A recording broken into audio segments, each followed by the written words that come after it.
يا مساء الفل والورد والياسمين عليكم يا حبايب قلبي، ان شاء الله تكونوا بألف خير. يلا نسمي الله ونصلي على الرسول ونبتدي روتين جديد وفيديو جديد. اللهم صل وسلم وبارك على سيدنا محمد وعلى آله وصحبه وسلم.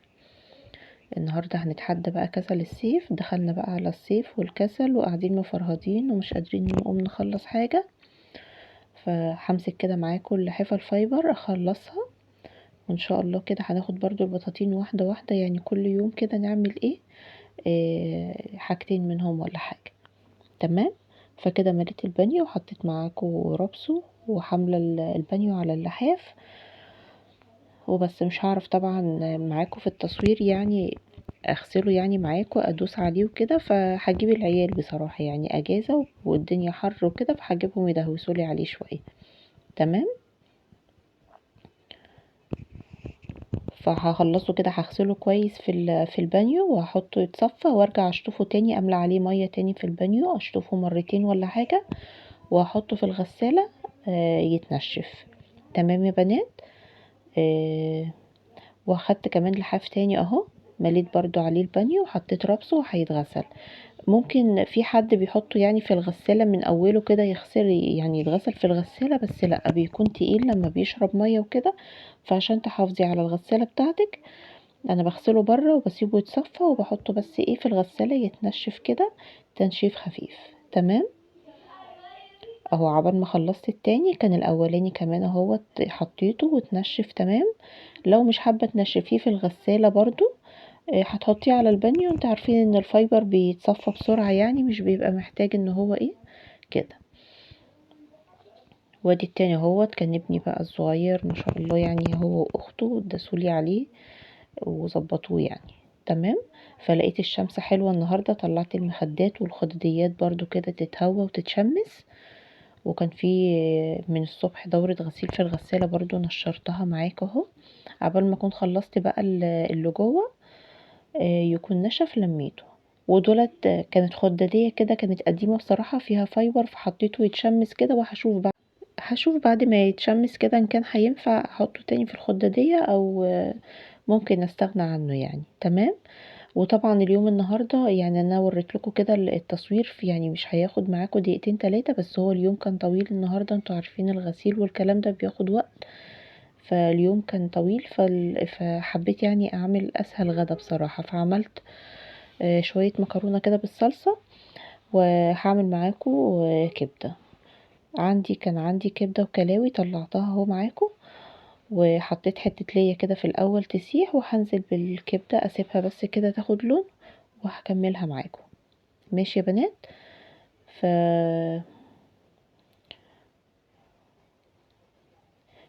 اللهم صل وسلم وبارك على سيدنا محمد وعلى اله وصحبه وسلم.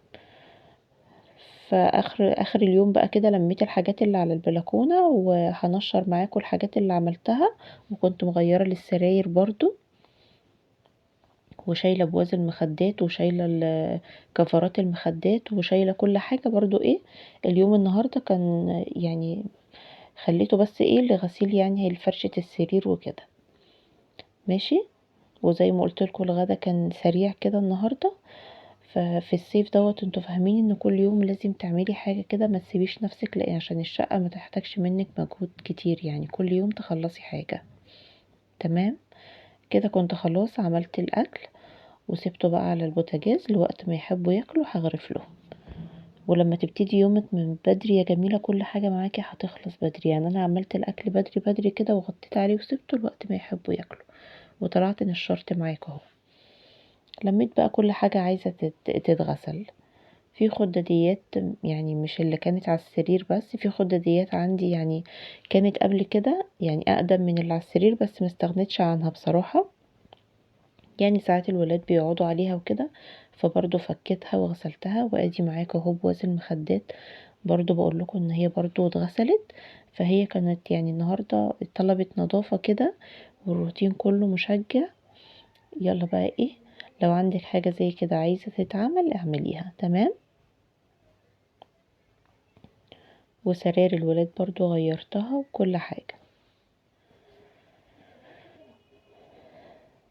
ادي خلصت معاكم يا بنات تنشير اهو، واللحافة كمان نشرتها و...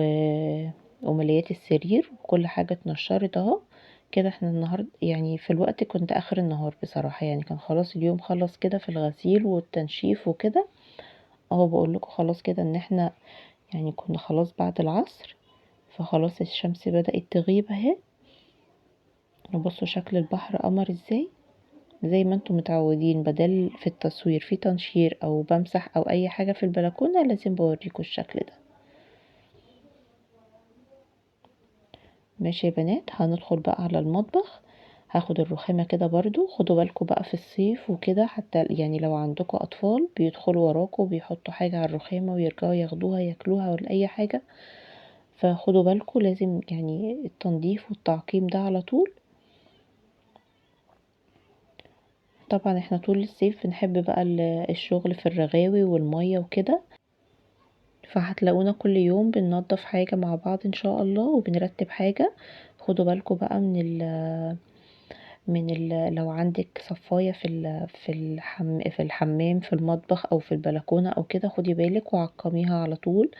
ومكان الباسكت اعزكم الله لازم يكون نضيف عشان الهاموش انتوا فاهمين يعني الصيف وكده، فبيبقى محتاج نظافة اكتر يعني. تمام، هرجع كل حاجة مكانها كده وهنجهز الغدا بقى مع بعض. تمام. خلاص يا حبايبي كده اخر اليوم بقى، كانوا ولادي خلاص جاعوا وبابا انا كان جه من الشغل، فقلت بقى ايه اجهز معاكم الغدا كده. تمام، زي ما قلت لكم يعني كان الاكل بسيط خالص، كبده ومكرونه وكده، فاللي حابب كمان ياكل بعيش هياكل وبس كده الحمد لله. لو وصلتي معايا لحد هنا يا قلب اختك ما تنسينيش بلايك واشتراك وكومنت، امر منك يشجعني. بحبكم جدا في الله ومع الف سلامه. ما تنسوش يا بنات بكرة الجمعة تصلوا على النبي كتير بنية ان ربنا ييسر لكم اموركم، وما تنسوش سورة الكهف. مع السلامة.